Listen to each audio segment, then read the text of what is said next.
Hey buddies, welcome to AmassGames. Today I'm going to show you how to set up, play and review the game's Aeon's End Outcasts, which is the fifth game, or AE6, in the Outcasts or the Aeon's End saga.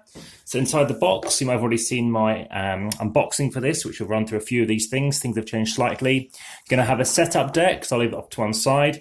This is the storybook. This is all around basically the narrative that happens in Aeon's End. This is all around New Gravehold and the fact that, we've been reborn. I've mentioned this guy in the unboxing, the preview, the trailer, who I think looks now, I believe, like the Independence Day alien from that film with Will Smith. End of rule book and expedition. So basically at the end of the expedition, you can now replay with other characters and such like. So for mission 1, I'll just kind of set that up a bit. We've basically got experiment 153.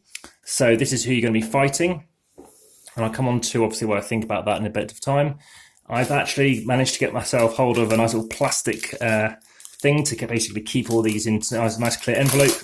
And it comes with 4 mages. Now, in case you haven't played Aeon's End before, it's a deck building game, a cooperative deck building game, whereby you're trying to beat a nemesis, a nameless, and you're going to start with one of these 4 character boards, and each of them are slightly different, have different complexities, a little back history as well. And what they allow you to do is ultimately use certain cards from your hand, which are different for each player, with certain unique character cards as well, and you can charge them up and get special things as well. These two, by the way, these two work well together in the sense that they're tethers, so they're kind of linked together. And these guys, that's the mother and that's the son. So you can play with any character you like. I've played with the whole combination of them. Depends on the mission. So hence, for this particular mission, you might want to choose things differently.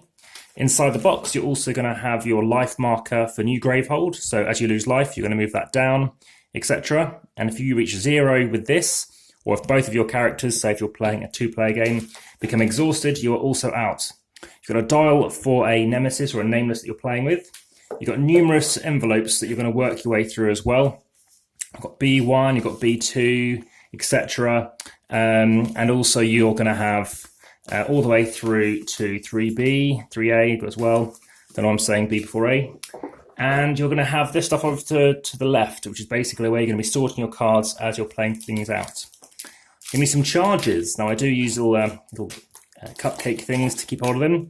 You're going to need some breaches. So again, if you've seen the films such as Pacific Rim, then you'll know all about basically the void. And ultimately, if you're trying to fight somebody on, then what you're going to be doing is you're going to need breaches to open up a portal and fire off some damage through that portal. So this thing on the left-hand side shows you how you set up your little breaches. You're going to have 1s, 2s, 3s, and 4s. So these characters, for example, show you exactly how you actually set them up. So you're going to have that one there. You're going to have a 3 here, and then you're going to have a 4 here.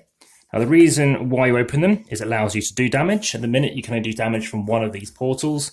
And as you twist and open them, you're going to be focusing them, which allows you to put more damage cards called spells upwards.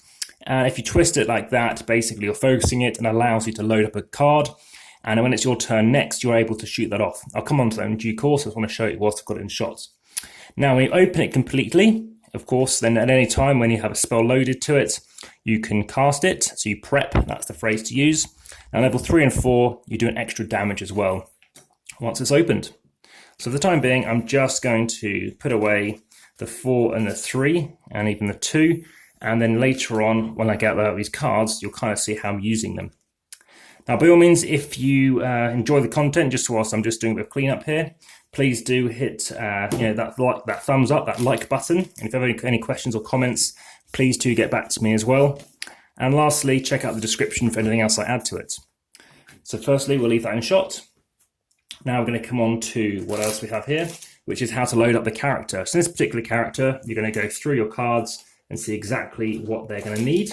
So for this particular character, this person's Kel, we're going to need to use certain little items. In this instance, we're going to use, we're going to need to use some of these character tokens here to represent who our player number is, because some cards will actually designate damage and you can choose who takes that damage based on who's going to be on here. So let's just put a 1 on there. And every player playing is going to get 5 life times 2. So you're going to have 10 life. I tend to use just the 5 markers until you need to actually divide up as you need it to. So So there we go. Next onto it is we have the Barracks Cards. So again, for Kel, she starts with a special card. So look in the sorter, which you can't see, but you might hear off to the side. You're going to have starter cards and unique starter cards. So the unique starter card for Kel, I don't want to spoil it by showing you anything else. She starts with an entwined amethyst, and that's there's one for each side, one for her hand and one for her deck. And she also starts off with a true light of energy, again, one for her hand and one for her deck. So let's just move off to the side. So what she's going to do is she's going to have like that and like that. She also starts off with 2 crystals. So crystals are basically currency. They allow you to actually buy things. So now I'm just going to quickly grab those out too. So there is a successfully funded Kickstarter for the most recent one, which is AE6. This is the first game in the series to actually have the expedition mode as well. And as you can see, I am actually showing you as I set up the game, because I could have it all ready to show you, but that way you might not necessarily know, well, how did he get that? How did he pick that up, etc. And she starts off with the sparks. So I mentioned damage, I mentioned spells. These are those spells, those damage cards that you're going to start off with. I'll move on to how you buy things in a moment. So you start off with your 5 cards and just show you how you prepare your deck. Remember, you don't start off with your deck, it's going to be face down, you're going to draw it next. You put the left-hand thing up there top. So those are your 2 crystals, then an entwined amethyst, then the true light of energy, and then a spark. Now, these are the cost to buy the cards. As you can see, it's 0. And down the bottom here, you can see this is what they do. They give you 1 ether, and ether is basically currency. You can move on to entwined amethyst, where you gain an ether, and you can discard this during an ally's turn, and you gain a charge. So I'll come on to charges in a second, but that's all that does. True light of energy, you gained 1 ether, so 1 bit of currency again, and any ally may discard a card in hand. If they do, gain an ether, but you can only use it to gain a gem or a relic. And there's that spark. So let me show you about these charges. So if you happen to get 6, so 12 ether in total, remember it can be cheaper to do things other ways. What you can now do is when it's your turn in your main phase, it's when you're basically buying cards and prepping your spells, you can return up to 2 gems or relics you played this turn back to your hand. So normally they go to your discard and you have to wait until all those cards come up, because you're only drawing 5 cards per turn, and that happens at the end of your turn. And then basically what can happen is in this instance, they go straight back to your hand, and any ally draws a card as well, and they can prep a spell in hand to an opened or closed breach. So it saves them having to place a card here to launch it off. So normally you've got, like, for example, 1 open breach here. My first turn could be this, and I'm spending these to maybe buy some more stuff, which I'll get on to in a moment.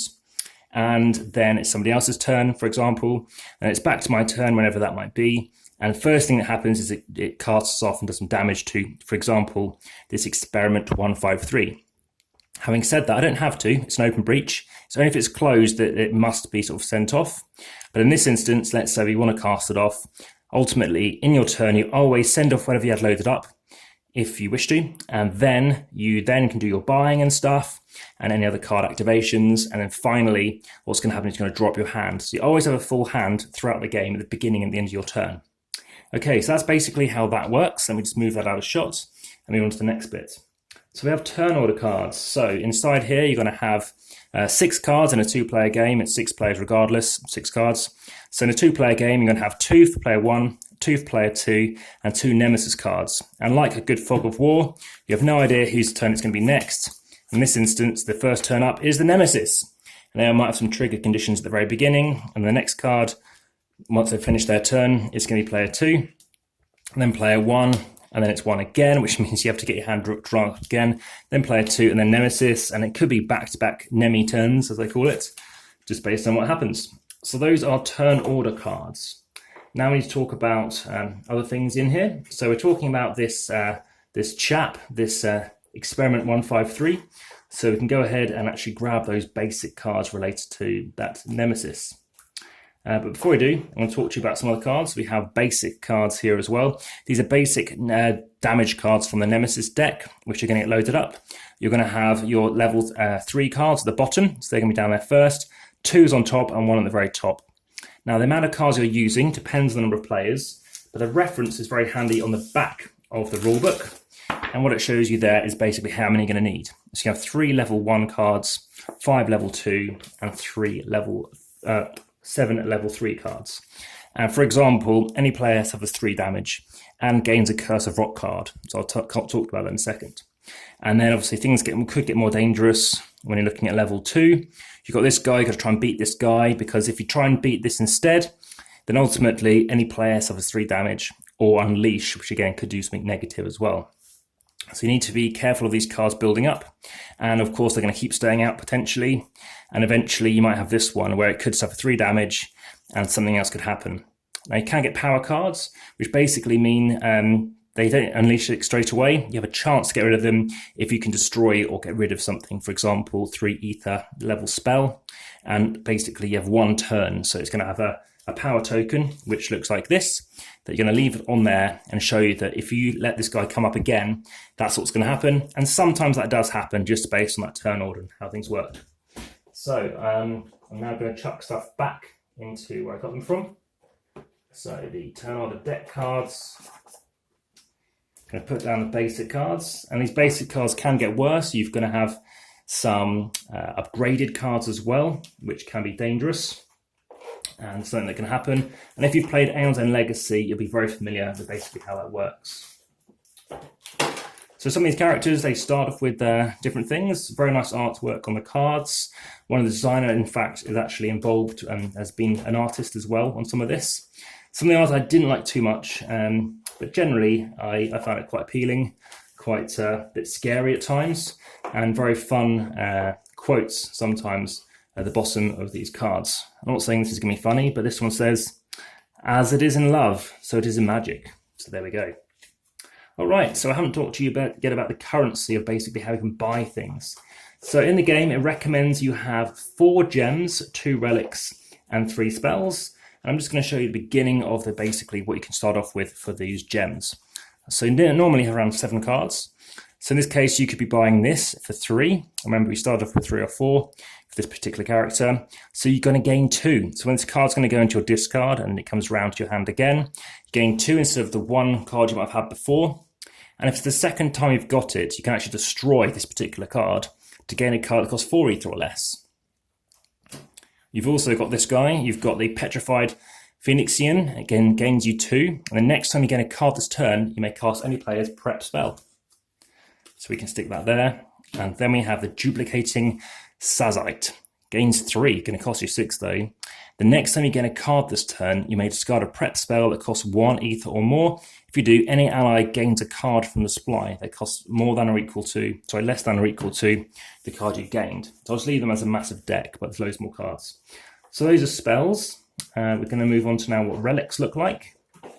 So what relics are, for example, we have the Destiny Forger for 4. Any ally may destroy a card in hand.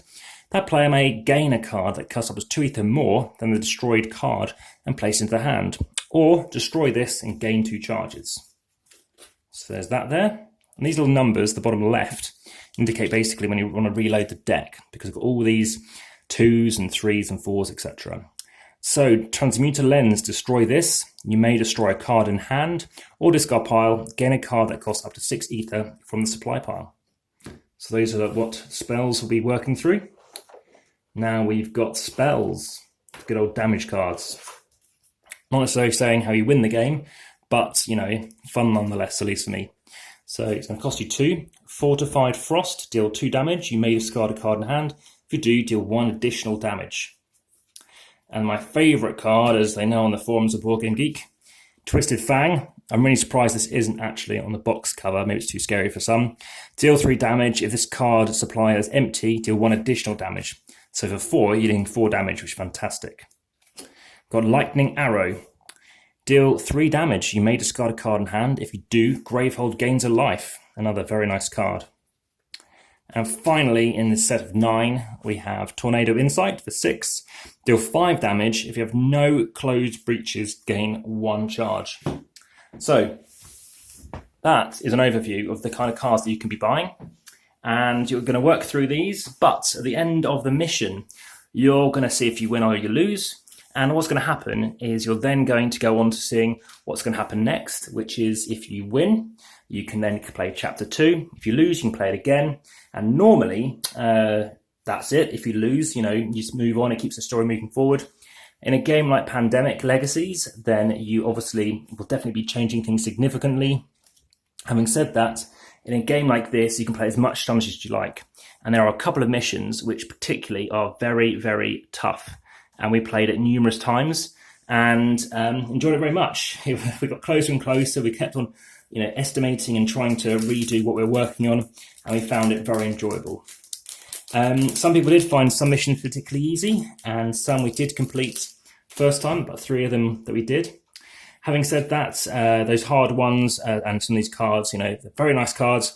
Now, I must say, once you finish this mission, you're going to draw some more cards, you're going to be given some more cards, you're going to unlock them, and you're going to then pick from what you have here, and maybe 4 different things you might be available to next time. However, for this next boss, you're going to know what that boss is.